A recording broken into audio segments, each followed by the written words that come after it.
back from the dead.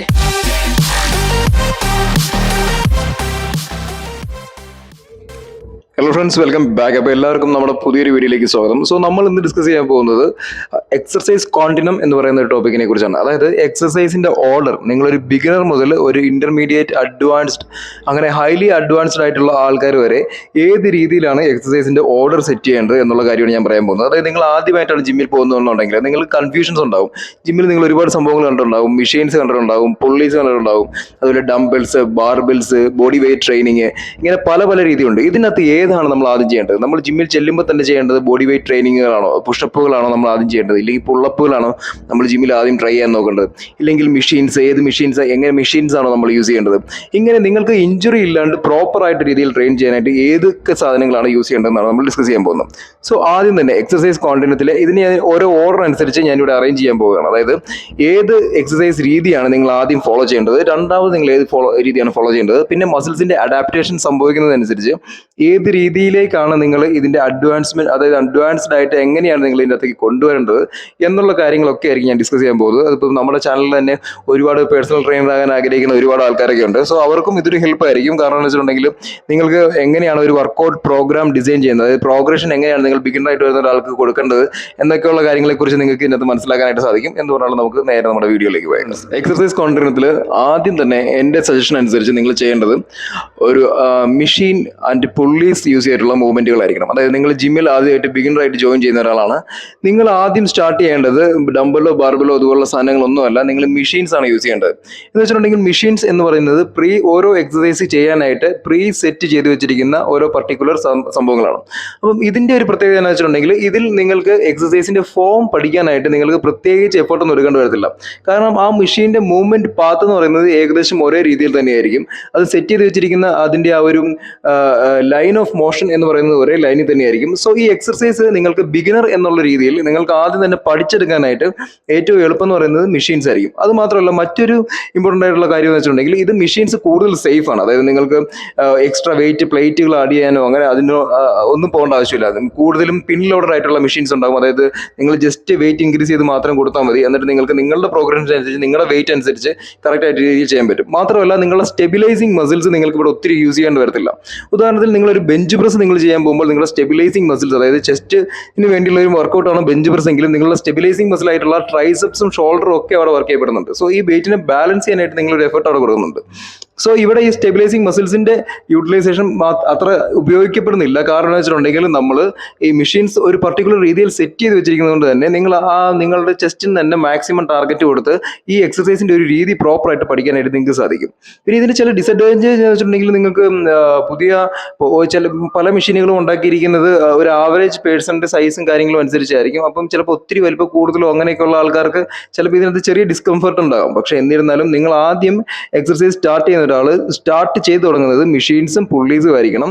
So friends, ഒരു ബിഗിനറെ അപേക്ഷിച്ചിടത്തോളം നിങ്ങൾ ഒരു 8 to 12 വീക്സ് ആദ്യത്തെ ഏകദേശം ഒരു 2 മാസത്തോളം ഞാൻ റെക്കമെൻഡ് ചെയ്യും. നിങ്ങൾ മെഷീൻസ് ആൻഡ് പുള്ളീസിലൂടെ തന്നെ ആയിരിക്കണം നിങ്ങളുടെ ഗ്രാജുവലി നിങ്ങളുടെ മസിൽസിന്റെ സ്ട്രെങ്തും അതുപോലെ എക്സസൈസ് ഫോമും കാര്യങ്ങളും ഒക്കെ കറക്റ്റായിട്ട് പഠിച്ചെടുക്കാനായിട്ട് ബേസ് സ്ട്രോങ് ആക്കുക എന്ന് പറയുന്നതാണ് ഏറ്റവും ഇമ്പോർട്ടൻറ്റ്. എക്സസൈസ് കോണ്ടിനത്തിൽ എനിക്ക് രണ്ടാമതായിട്ട് നിങ്ങൾക്ക് റെക്കമെൻഡ് ചെയ്യാനായിട്ടുള്ള ഒരു രീതി എന്ന് പറയുന്നത് സ്മിത്ത് മെഷീൻ യൂസ് ചെയ്തിട്ടുള്ള ട്രെയിനിങ് ആണ്. സ്മിത്ത് മെഷീൻ എന്ന് പറയുന്നത് നിങ്ങൾക്കറിയാം, 2 റെയിൽസിലൂടെ അതിന്റെ നടുക്കായിട്ട് ഫിറ്റ് ചെയ്തിരിക്കുന്ന ഒരു ബാർബിളാണ് സ്മിത്ത് മെഷീൻ എന്ന് പറയുന്നത്. നമ്മൾക്ക് ജിമ്മിൽ ചെയ്യാൻ പറ്റുന്ന ഓൾമോസ്റ്റ് എല്ലാ എക്സസൈസുകളും തന്നെ സ്മിത്ത് മെഷീൻ എന്ന് പറയുന്ന ഈ അഡ്വാൻസ്ഡ് ട്രെയിനിങ് എക്യുപ്മെന്റിന് നമുക്ക് ചെയ്യാനായിട്ട് സാധിക്കും. സ്മിത്ത് മെഷീന്റെ ഒരു പ്രത്യേകത എന്താണെന്ന് വെച്ചിട്ടുണ്ടെങ്കിൽ ഇത് ബാർബിൾ ഓൾറെഡി 2 റെയിൽസിൽ അറ്റാച്ച് ചെയ്തിരിക്കുന്നുണ്ട്. നിങ്ങൾ ഏത് എക്സസൈസ് കഴിഞ്ഞാലും നിങ്ങൾക്ക് ഇതിനകത്തൂടെ ബാലൻസിന്റെ ഒരു പ്രശ്നം ഇവിടെ ഉണ്ടാകുന്നില്ല. നിങ്ങൾക്ക് സ്ക്വാട്ട് ചെയ്യാം, നിങ്ങൾക്ക് ലഞ്ചസ് ചെയ്യാം, അതുപോലെ ചെസ്റ്റ് പ്രസ്, എന്ത് വർക്കൗട്ട് ചെയ്ത് കഴിഞ്ഞാലും ബാലൻസിങ് മസിൽസിന്റെ ഓവർ ഇൻവോൾവ്മെന്റ് ഉണ്ടാകുന്നില്ല. നിങ്ങൾ ബാക്കിലേക്ക് മറിഞ്ഞു വീഴും, ഇല്ലെങ്കിൽ വെയിറ്റ് മറിഞ്ഞു പോകും, അങ്ങനെയുള്ള ഒരു പ്രശ്നം ഉണ്ടാകുന്നില്ല. അതുകൊണ്ട് നിങ്ങളുടെ സ്റ്റെബിലൈസർ മസിൽസിലേക്ക് അത്രയ്ക്ക് ഒരു ആക്ടിവേഷൻ ഇത് കൊടുക്കത്തില്ല. അതുകൊണ്ട് തന്നെ നിങ്ങൾക്ക് ചെയ്യുന്ന എക്സസൈസ്, ഇപ്പോൾ ചെസ്റ്റ് പ്രസ് ആണ് ചെയ്യുന്നതെങ്കിലോ നിങ്ങളുടെ പ്രോപ്പറായിട്ട് ചെസ്റ്റിനെ തന്നെ ടാർഗറ്റ് ചെയ്ത് ആ വർക്കൗട്ട് ഹിറ്റ് ചെയ്യാനായിട്ട് നിങ്ങൾക്ക് സാധിക്കുന്നതാണ്. അതിന്റെ പോലെ മറ്റൊരു ബെനിഫിറ്റ് എന്ന് വെച്ചിട്ടുണ്ടെങ്കിൽ കൂടുതൽ സേഫ് ആണ്. കാരണം വെച്ചിട്ടുണ്ടെങ്കിൽ ഈ സ്മിത്ത് മെഷീന്റെ ഓരോ ഇൻബിറ്റ്വീൻ ആയിട്ടുള്ള പ്ലേസുകളിൽ ഒരുപാട് നമുക്ക് ബാർ റീറാക്ക് ചെയ്യാനായിട്ടുള്ള ഒരുപാട് സ്ലോട്ട്സ് അവർ കൊടുത്തിട്ടുണ്ട്. അതുകൊണ്ട് തന്നെ നമ്മൾ ഏത് പോയിന്റിലാണോ നമ്മൾ ഒരു എക്സസൈസ് ചെയ്തുകൊണ്ടിരിക്കുമ്പോൾ ഫെയിൽ ആകുന്നത് അതനുസരിച്ച് നമുക്ക് ഈ വെയിറ്റ് തിരിച്ചു വെക്കാനായിട്ടുള്ള ഒരു ഓപ്ഷൻ ഉണ്ട്. സോ സെക്കൻഡ് ഞാൻ റെക്കമെൻഡ് ചെയ്യുന്നത് എക്സസൈസ് കോണ്ടിനത്തിൽ നമ്മുടെ രണ്ടാമത്തെ ചോയ്സ് എന്ന് പറയുന്നത് സ്മിത്ത് മെഷീൻ യൂസ് ചെയ്തിട്ടുള്ള ട്രെയിനിങ് ആയിരിക്കും. ഓക്കെ ഫ്രണ്ട്സ്, സ്മിത്ത് മെഷീനിൽ നിന്നും നിങ്ങൾക്ക് പ്രോഗ്രസ് ചെയ്യാൻ വരുന്നത് നേരെ ബാർബെല്ലിലേക്കാണ്. ബാർബെൽ എന്ന് പറയുമ്പോൾ നിങ്ങൾക്ക് അറിയാം, ബാർബെൽ നിങ്ങൾക്ക് രണ്ട് കൈയും കൊണ്ടാണ് നിങ്ങൾ ബാർബെൽ ഹോൾഡ് ചെയ്യുന്നത് എന്നുള്ളതുകൊണ്ട് തന്നെ ഇതിന്റെ ബാലൻസിങ് കുറച്ചും കൂടെ വളരെ ബെറ്റർ ആയിരിക്കും കമ്പയർഡ് ടു ഡംബിൾസ്. അതായത് ഡംബിൾസ് നിങ്ങൾ സെപ്പറേറ്റ് ഇൻഡിവിജ്വൽ ഹാൻഡ്സിലേക്ക് സെപ്പറേറ്റ് ആണ് നിങ്ങൾ ഹോൾഡ് ചെയ്യുന്നത്. ബാർബെൽ ഇങ്ങനെ വരുന്നതുകൊണ്ട് തന്നെ ഈ ഡംബലുകളെ അപേക്ഷിച്ച് ഇതിന്റെ സ്റ്റെബിലൈസേഷൻ എന്ന് പറയുന്നതും, അതായത് നിങ്ങളുടെ സ്റ്റെബിലൈസിങ് മസിൽസിന്റെ ഡംബിളിനെ കമ്പയർ ചെയ്ത് നോക്കുമ്പോൾ സ്റ്റെബിലൈസിങ് മസിൽസ് ആക്ടിവേറ്റ് ആകുന്നത് ബാർബെലിൽ കുറവാണ്. ഒട്ടും ആക്ടിവേറ്റ് ആകുന്നില്ലെന്നല്ല നമ്മൾ പറയുന്നത്.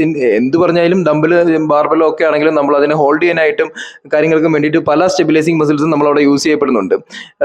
ഇപ്പോൾ ചെസ്റ്റ് പ്രസ് ആണ് നോക്കുകയാണെന്നുണ്ടെങ്കിലും, നിങ്ങളൊരു ബെൻഡ് ഓവർ ബാർബൽ നോക്കുകയാണെന്നുണ്ടെങ്കിലും പല പല മസിലുകളും അവിടെ ആക്ടിവേറ്റ് ആകപ്പെടുന്നുണ്ട്. സോ എന്നിരുന്നാലും നിങ്ങൾക്ക് രണ്ട് കൈയും കൊണ്ട് ഹോൾഡ് ചെയ്യുന്നത് കൊണ്ട് കുറച്ചും കൂടെ ഡംബലിനെ കമ്പയർ ചെയ്ത് നോക്കുമ്പോൾ ബാർബൽ കുറച്ചും കൂടെ ഈസി ആയിരിക്കും. മാത്രമല്ല 300 പൗണ്ട് ചെസ്റ്റ് പ്രസ് നിങ്ങൾക്ക് ഒരുപക്ഷെ ബാർബലിൽ ചെയ്യാൻ പറ്റും എന്നുള്ളത് കൊണ്ട് ഒരിക്കലും ചിലപ്പോൾ ഒരു 150 പൗണ്ട്സ് നിങ്ങൾക്ക് ഡംബലിൽ ചെയ്യാൻ പറ്റണമെന്ന് അതിന് അർത്ഥമില്ല. അതിന്റെ കാരണം എന്ന് വെച്ചിട്ടുണ്ടെങ്കിൽ നിങ്ങൾക്ക് ആ സ്റ്റെബിലൈസർ മസിൽസിന് ആ വെയിറ്റിനെ സ്റ്റെബിലൈസ് ചെയ്യാൻ വേണ്ടിയിട്ട് തന്നെ ഒരുപാട് നിങ്ങൾക്ക് എഫേർട്ട് അവിടെ എടുക്കേണ്ടതായിട്ട് വരുന്നുണ്ട്. സോ എക്സസൈസ് കോണ്ടിനത്തിൽ നമ്മൾ മൂന്നാമത് ഡിസ്കസ് ചെയ്യാൻ പോകുന്നത് സ്മിത്ത് മെഷീനുകൾക്ക് ശേഷം ബാർബൽ യൂസ് ചെയ്തിട്ടുള്ള ട്രെയിനിങ് ആണ്. സോ ഇത് നിങ്ങൾ നേരെ ബാർബൽ ട്രെയിനിങ്ങിലേക്ക് പോകും. പിന്നെ മറ്റു പ്രത്യേകത വെച്ചിട്ടുണ്ടെങ്കിൽ ഒത്തിരി നമ്മൾ സ്റ്റെബിലൈസിങ് മസിൽസ് യൂസ് ചെയ്യാത്തത് കൊണ്ട് തന്നെ നമുക്ക് കൂടുതൽ ലോഡ് ബാർബലിൽ നമുക്ക് ചെയ്യാൻ പറ്റും. അതായത് ഒത്തിരി ലോഡ് ചെയ്യുന്നത് കൊണ്ട് തന്നെ മസിൽ ബിൽഡിങ്ങും കുറച്ച് നല്ല രീതിയിൽ നമുക്ക് ചെയ്യാൻ പറ്റും. കാരണം more the load muscle build അതിനനുസരിച്ച് കൂടാനായിട്ട് ഇത് ഹെൽപ്പ് ചെയ്യുന്നതാണ്. സോ ഫ്രണ്ട്സ്, എക്സസൈസ് കോണ്ടിനത്തിൽ അടുത്തതായിട്ട് നമ്മൾ വരുന്ന പ്രോഗ്രഷൻ എന്ന് പറയുന്നത് ഡംബിൾസ് ആണ്. ഡംബിൾസ് നിങ്ങൾക്ക് അറിയായിരിക്കും. ഡംബിൾസ് എന്ന് പറയുമ്പോൾ യൂണിലാറ്ററൽ എക്സസൈസുകളാണ് നിങ്ങൾ കൂടുതലായിട്ട് ചെയ്യുന്നത്. അതായത് രണ്ട് കൈക്കും സെപ്പറേറ്റ് ആയിട്ടാണ് നിങ്ങൾ ഇപ്പം ഒരു ചെസ്റ്റിന് ട്രെയിൻ ചെയ്യുകയാണെന്നുണ്ടെങ്കിൽ നിങ്ങൾ ആ സൈഡ് മാത്രമായിരിക്കും നിങ്ങൾ ആ ഡംബിൾ യൂസ് ചെയ്ത് ട്രെയിൻ ചെയ്യുന്നത്. അതുപോലെ ഓപ്പോസിറ്റ് സൈഡിലും സെപ്പറേറ്റ് ആയിട്ട് ട്രെയിൻ ചെയ്യാൻ പറ്റും. ഇതുകൊണ്ട് തന്നെ ഇതിന്റെ ഒരു ബെനിഫിറ്റ് എന്താണെന്ന് വെച്ചിട്ടുണ്ടെങ്കിൽ നിങ്ങളൊരു ചെസ്റ്റ് പ്രസ് തന്നെ എടുക്കാം ഒരു എക്സാമ്പിൾ ആയിട്ട്. നിങ്ങളുടെ ചെസ്റ്റ് ടച്ച് ചെയ്യുന്നവരെ നിങ്ങൾക്ക് ഒരു ബാർബിൾ യൂസ് ചെയ്ത് നിങ്ങൾക്ക് ചെയ്യുവാണെങ്കിൽ റേഞ്ച് ഓഫ് മോഷൻ കിട്ടത്തുള്ളൂ. പക്ഷെ നിങ്ങൾ since you are using dumbbell use ചെയ്ത് ചെയ്യുകയാണെന്നുണ്ടെങ്കിൽ നിങ്ങൾക്ക് കുറച്ചും കൂടെ താഴത്തേക്ക് ഡീപ്പറായിട്ട് അതിന്റെ റേഞ്ച് ഓഫ് മോഷൻ കൊണ്ടുപോകാനായിട്ട് സാധിക്കും. സോ റേഞ്ച് ഓഫ് മോഷൻ നല്ല രീതിയിൽ കിട്ടാനായിട്ട് ഡംബൽ വെച്ച് ട്രെയിൻ ചെയ്യുന്നത് നിങ്ങളെ ഹെൽപ്പ് ചെയ്യും. അതുപോലെ തന്നെ നിങ്ങൾക്ക് ചെയ്യാവുന്ന കാര്യമാണ് സ്റ്റെബിലൈസേഷൻ. ഓഫ് കോഴ്സ് നിങ്ങൾ കുറച്ച് കൂടുതൽ വേണ്ടി വരും ഇവിടെ. കാരണം നമ്മൾ ഈ പറഞ്ഞ രീതിയിലെല്ലാം നിങ്ങൾ പ്രോഗ്രസ് ചെയ്ത് വരുവാണെന്നുണ്ടെങ്കിൽ കുറച്ച് നാളുകൾക്ക് ശേഷം നിങ്ങൾക്ക് ഡംബൽ ഉപയോഗിച്ച് നിങ്ങൾക്ക് എക്സസൈസുകളെല്ലാം ചെയ്യാനായിട്ട് സാധിക്കുന്നതാണ്. കാരണം പ്രോപ്പറായിട്ട് നിങ്ങളുടെ സ്റ്റെബിലൈസിങ് മസിൽസും ഇവിടെ എല്ലാം നിങ്ങൾ ട്രെയിൻ ചെയ്ത് നിങ്ങൾ അതിനൊക്കെ സ്ട്രോങ്ങർ ആക്കിയിട്ടുണ്ടാകും. പിന്നെ ഗ്രാജുവലി നിങ്ങൾക്ക് ഈ ഒരു പ്രോഗ്രഷനിലേക്ക് നിങ്ങൾക്ക് പോകാനായിട്ട് സാധിക്കുന്നതാണ്. പിന്നെ അതിന്റെ വേറെ പ്രത്യേകത വെച്ചിട്ടുണ്ടെങ്കിൽ ഇഞ്ചുറി മാനേജ്മെന്റ് നമുക്ക്, അതായത് ഇപ്പം ഫ്രീഡം ഓഫ് മൂവ്മെന്റ് ഉണ്ട്. ഡംബിൾ നിങ്ങൾ യൂസ് ചെയ്യുകയാണെന്നുണ്ടെങ്കിൽ നിങ്ങൾ ചെസ്റ്റ് പ്രസ് ചെയ്യുമ്പോൾ ഈ ഒരു ആംഗിൾ നിങ്ങൾക്ക് പെയിൻ വരുവാണെന്നുണ്ടെങ്കിൽ ആ റിസ്റ്റിന്റെ പൊസിഷൻ ഒന്ന് ചേഞ്ച് ചെയ്തുകൊണ്ട് അടുത്ത ആംഗിൾ നിങ്ങൾക്ക് പെയിൻ വരുന്നുണ്ടോ എന്ന് നിങ്ങൾക്ക് നോക്കാൻ പറ്റും. അപ്പം നിങ്ങൾക്ക് ആ മൂവ്മെന്റിന്റെ ഫ്രീഡം നിങ്ങൾക്ക് കുറച്ചും കൂടെ ഡംബലുകളിൽ കൂടുതലാണ്. അതുകൊണ്ട് തന്നെ നിങ്ങൾക്ക് പല രീതിയിൽ you can work around injuries. അതായത് പല രീതിയിൽ നിങ്ങൾക്ക് എങ്ങനെ ചെയ്യുമ്പോഴാണ് കൂടുതൽ കംഫർട്ടബിൾ എന്നുള്ള രീതിയിൽ ഡംബിൾ യൂസ് ചെയ്ത് നിങ്ങൾക്ക് ആ രീതി ട്രെയിൻ ചെയ്യാം. അത് മാത്രമല്ല ലാഗിങ് ആയിട്ട് നിൽക്കുന്ന ഏതെങ്കിലും ഒരു മസിൽ പാർട്ട്, അല്ലെങ്കിൽ നിങ്ങളുടെ ഇപ്പം ഏതെങ്കിലും ലെഫ്റ്റ് സൈഡിൽ ചെസ്റ്റ് കുറച്ച് വീക്കറാണ്, ഇല്ലെങ്കിൽ റൈറ്റ് സൈഡിൽ അല്ലെങ്കിൽ ലെഫ്റ്റ് ഹാൻഡ് കുറച്ച് വീക്കറാണ്, റൈറ്റ് ഹാൻഡ് സ്ട്രോങ്ങർ ആണ്, അങ്ങനെയൊക്കെ ഉണ്ടെങ്കിൽ നിങ്ങൾക്ക് ആ ലാഗിങ് ബോഡി പാർട്ടിനെ കൂടെ നിങ്ങളുടെ സ്ട്രോങ്ങർ ബോഡി പാർട്ടിന്റെ അതേ രീതിയിലേക്ക് കൊണ്ടുവരാനായിട്ട് ഡംബൽ വെച്ച് യൂസ് ചെയ്തുള്ള ട്രെയിനിങ്ങുകൾ കൊണ്ട് സാധിക്കും. ഓക്കെ ഫ്രണ്ട്സ്, അപ്പോൾ ഈ ഡംബൽ യൂസ് ചെയ്ത് നിങ്ങൾക്ക് പ്രോപ്പറായിട്ട് നിങ്ങൾക്ക് ട്രെയിൻ ചെയ്യാൻ പറ്റി എന്നുണ്ടെങ്കിൽ നിങ്ങൾ അടുത്തതായിട്ട് നിങ്ങൾ പ്രോഗ്രസ് ചെയ്യാൻ പോകുന്നതാണ് ബോഡി വെയിറ്റ് ട്രെയിനിങ്ങുകളിലേക്കാണ്. ബോഡി വെയിറ്റ് ട്രെയിനിങ്ങുകൾ എന്ന് പറയുന്നത് നമ്മൾ ആദ്യം ജിമ്മിൽ ചെല്ലുമ്പോൾ തന്നെ ചെയ്യാൻ പറ്റുന്ന അത്ര ഈസി ആയിട്ടുള്ള കാര്യങ്ങളല്ല. നിങ്ങളുടെ ബോഡിയിലെ പല മസിലുകളും ഒരുമിച്ച് യൂസ് ചെയ്യപ്പെട്ടുകൊണ്ട് നിങ്ങൾ ചെയ്യുന്ന പല ബോഡി വെയിറ്റ് എക്സസൈസുകളും കോമ്പൗണ്ട് എക്സസൈസുകളാണ്. പുഷപ്പ് ആയിക്കോട്ടെ, പുള്ളപ്പ് ആയിക്കോട്ടെ, അതുപോലെ നിങ്ങളുടെ ഒരു സ്ക്വാട്സ് ആയിക്കോട്ടെ, ഇതൊക്കെ കോമ്പൗണ്ട് എക്സസൈസ് ആണ്. ഇനി ഇതിൻ്റെയൊക്കെ വേരിയേഷൻ നിങ്ങൾക്ക് നമ്മൾക്ക് അൾട്ടിമേറ്റ് ആയിട്ട് നമ്മുടെ ഗോൾ എന്ന് പറയുന്നത് നിങ്ങളുടെ ബോഡിനെ വെയിറ്റിനെ നിങ്ങൾക്ക് മാനേജ് ചെയ്യാൻ കഴിയുക എന്നുള്ളതാണ്. സോ ഈ ബോഡി വെയിറ്റിനെ മാനേജ് ചെയ്ത് കൊണ്ടുപോകുന്ന എക്സസൈസുകൾ, അതുപോലെ കാലിസ്തനിക് മൂവ്മെന്റ്സ് എന്ന് പറയുന്നത് ഇതൊന്നും ചെയ്യാൻ ഈസി ആയിട്ടുള്ള കാര്യങ്ങളല്ല. ഗ്രാജുവലി നിങ്ങളുടെ ബോഡി വെയിറ്റ് എങ്ങനെയാണ്, നിങ്ങളുടെ ഫ്ലെക്സിബിലിറ്റി എങ്ങനെയാണ് എന്നൊക്കെ അനുസരിച്ചിരിക്കും നിങ്ങളുടെ ബോഡി വെയിറ്റ് ട്രെയിനിങ്ങുകളിലെ നിങ്ങളുടെ പെർഫോമൻസ് നിങ്ങൾക്ക് എത്രത്തോളം നന്നായിട്ട് ചെയ്യാൻ പറ്റുന്നുള്ളത്. സോ ജിമ്മിൽ പല ആൾക്കാർക്കും ഒരു 70% ആൾക്കാർക്കും പുള്ളപ്പ് പോലുള്ള എക്സസൈസുകളും മറ്റും, അതുപോലെ പുഷപ്പ് പോലുള്ള എക്സസൈസുകളും മറ്റും ചെയ്യാൻ പറ്റത്തില്ലാത്ത ആൾക്കാരാണ്. സോ അതുകൊണ്ട് തന്നെ നിങ്ങൾ ഇതിന്റെ ഇമ്പോർട്ടൻസ് മനസ്സിലാക്കണം. ബോഡി വെയിറ്റ് എക്സസൈസുകളുടെ പ്രത്യേകത എന്താണെന്ന് വെച്ചിട്ടുണ്ടെങ്കിൽ ഇതിന് നിങ്ങൾക്ക് വളരെ സിമ്പിൾ ആയിട്ട് ഒരു നീ പുഷപ്പ് എന്നുള്ള രീതിയിൽ തുടങ്ങാൻ വേണമെങ്കിൽ, അതിനുശേഷം നിങ്ങൾക്ക് പ്രോഗ്രസ് ചെയ്ത് നിങ്ങൾക്ക് വേണമെങ്കിൽ ഹാൻഡ് സ്റ്റാൻഡ് പുഷപ്പ് ഇതുപോലുള്ള രീതിയിലേക്ക് നിങ്ങൾക്ക് അഡ്വാൻസ് ചെയ്യാം. അതുപോലെ സിംഗിൾ ലെഗ് സ്ക്വാഡ്സ് ഇതുപോലുള്ള രീതിയിലേക്ക് നിങ്ങൾക്ക് അഡ്വാൻസ് ചെയ്ത് കൊണ്ടുപോകുന്നതാണ്. സോ ബോഡി വെയിറ്റ് ട്രെയിനിങ് എന്ന് പറയുന്നത് ഹൈലി അഡ്വാൻസ് ആയിട്ടുള്ള സംഭവമാണ്. അത് മാത്രമല്ല നിങ്ങൾക്ക് ചെയ്യാൻ പറ്റുന്ന ഒരു കാര്യം എന്ന് വെച്ചിട്ടുണ്ടെങ്കിൽ നിങ്ങളുടെ റിയൽ ലൈഫിന് മിമിക് ചെയ്യുന്ന മൂവ്മെന്റുകളായിരിക്കും ബോഡി വെയിറ്റ് ട്രെയിനിങ്ങുകൾ കൂടുതലും ചെയ്യുന്നത്. സോ എക്സസൈസ് കോണ്ടന്റിൽ അടുത്ത് വരുന്നത് ബോഡി വെയിറ്റ് ട്രെയിനിങ്ങുകളാണ്. ഓക്കെ ഫ്രണ്ട്സ്, അപ്പോൾ അടുത്ത് നമ്മൾ പറയാൻ പോകുന്ന കോണ്ടിനെന്റിലെ അടുത്ത പോയിന്റ് എന്ന് പറയുന്നത്, എക്സസൈസ് കോണ്ടിനെന്റിലെ അടുത്ത പോയിന്റ് എന്ന് പറയുന്നത് നമ്മുടെ അസിമെട്രിക് ലോഡ്സും അൺഈവൻ സർഫസസും ഒക്കെയാണ്. ഇത് കൂടുതലും നിങ്ങൾ സ്പോർട്സ് ട്രെയിനിങ് രീതിയിലൊക്കെ നിങ്ങൾ കണ്ടിട്ടുണ്ടാവും. അതായത് അസിമെട്രിക് ലോഡ് എന്ന് പറഞ്ഞാൽ നിങ്ങളിപ്പോൾ ഒരു കർവ്ഡ് ആയിട്ടുള്ള ഒരു സർഫസിൽ കൂടെ നിങ്ങൾ മൂവ് ചെയ്ത് കഴിയുമ്പോഴത്തേനും നിങ്ങളുടെ ഇന്നർ തൈസിലേക്ക് വരുന്ന ഫോഴ്സ് ആയിരിക്കത്തില്ല ഔട്ടർ തൈസിലേക്ക് വരുന്നത്. സോ ഇതിനൊക്കെ അനുസരിച്ച് ഒരു സ്പോർട്സ് പേഴ്സണെ ഡെവലപ്പ് ചെയ്തെടുക്കണമെങ്കിൽ നമ്മൾ നോർമൽ ആയിട്ട് ചെയ്യുന്ന ബൈലാറ്ററൽ ട്രെയിനിങ്ങുകൾ, നമ്മൾ കൺവെൻഷണൽ ട്രെയിനിങ് രീതികൾ, അതായത് നോർമൽ വെയിറ്റ് ട്രെയിനിങ് രീതി മതിയാവില്ല. അതിനൊക്കെ പ്രത്യേക രീതിയിലുള്ള ട്രെയിനിങ് പ്ലാനുകൾ ഡിസൈൻ ചെയ്യണം. ലോഡ്സ് അസിമെട്രിക്കലായിട്ട്, അത് നിങ്ങളുടെ ഒരു ട്രെയിനറുടെ ഒരു ക്രിയേറ്റിവിറ്റി എത്രത്തോളം ഉണ്ട് അതനുസരിച്ചായിരിക്കും അത് വർക്കൗട്ട് പ്ലാനുകൾ ഒരു അത്ലറ്റിനെ എങ്ങനെ ട്രെയിൻ ചെയ്യണം എന്ന് അദ്ദേഹം തീരുമാനിക്കേണ്ടത്. ഒരു ഉദാഹരണം പറയുന്നുണ്ടെങ്കിൽ ഒരു ഫാൻറ്റം സ്റ്റെപ്പ് അപ്പ് എന്ന് പറയുന്ന ഒരു രീതി നമുക്ക് നോക്കാം. ഫാൻറ്റം സ്റ്റെപ്പ് അപ്പ് എന്ന് പറയുന്നത് ചെയ്യുന്നത് ഒരു ബാർബൽ എടുക്കുക, ബാർബലിന്റെ രണ്ട് സൈഡിലും ഒരു അസിമെട്രിക്കലായിട്ടുള്ള ലോഡ് ഇടുക. അസിമെട്രിക് ലോഡ് എന്ന് പറഞ്ഞിട്ടുണ്ടെങ്കിൽ ഒരു സൈഡിൽ വെയിറ്റ് കൂടുതൽ, അതായത് സ്റ്റെപ്പ് ചെയ്യുന്ന ലെഗിന്റെ അവിടെ വെയിറ്റ് കുറവും സ്റ്റെപ്പ് ചെയ്യാത്ത ലെഗിന്റെ അവിടെ വെയിറ്റ് കൂടുതൽ വിട്ടിട്ട് നിങ്ങൾ ഒരു സ്റ്റെപ്പ് അപ്പ് ചെയ്യുക.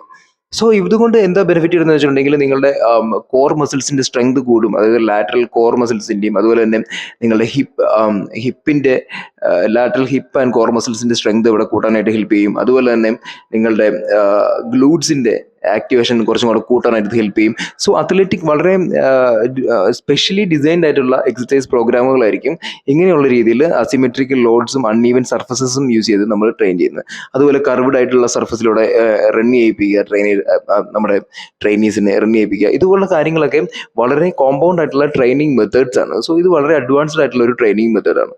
സോ ഇതിലേക്ക് നിങ്ങൾ പ്രോഗ്രസ് ചെയ്ത് നിങ്ങൾക്ക് എത്താവുന്നതാണ്. സോ ഫ്രണ്ട്സ്, നിങ്ങൾ ജിമ്മിൽ ഒരു ബിഗിനർ ആണെങ്കിൽ നിങ്ങൾക്ക് ഏത് രീതിയിലാണ് പ്രോഗ്രസ് ചെയ്യേണ്ടതെന്നുള്ളതിന്റെ ഡീറ്റെയിൽഡ് ആയിട്ടുള്ള വീഡിയോ വേറെ ആരും പറഞ്ഞു തരാത്ത രീതിയിൽ എക്സ്പ്ലെയിൻ ചെയ്യാൻ പറ്റിയിട്ടുണ്ടെന്നാണ് ഞാൻ വിശ്വസിക്കുന്നത്.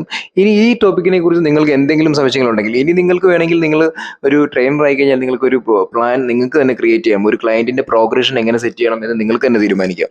അതായത് ഇഞ്ചുറി ഒന്നും ഇല്ലാതെ വളരെ എഫക്റ്റീവ് ആയിട്ടുള്ള രീതിയിൽ എങ്ങനെ ആ പ്രോഗ്രഷൻ സെറ്റ് ചെയ്യാൻ നിങ്ങൾക്ക് തീരുമാനിക്കാം. ഈ പ്രോഗ്രഷൻ സെറ്റ് ചെയ്യുന്ന കാര്യങ്ങൾക്കകത്തൊക്കെ ഇനിയും ഒരുപാട് കാര്യങ്ങൾ നമുക്ക് മനസ്സിലാക്കേണ്ടതുണ്ട്. പക്ഷെ അതൊക്കെ നമ്മുടെ ഈ വീഡിയോയുടെ സ്കോപ്പിന്റെ ഒത്തിരി പുറത്താണ്.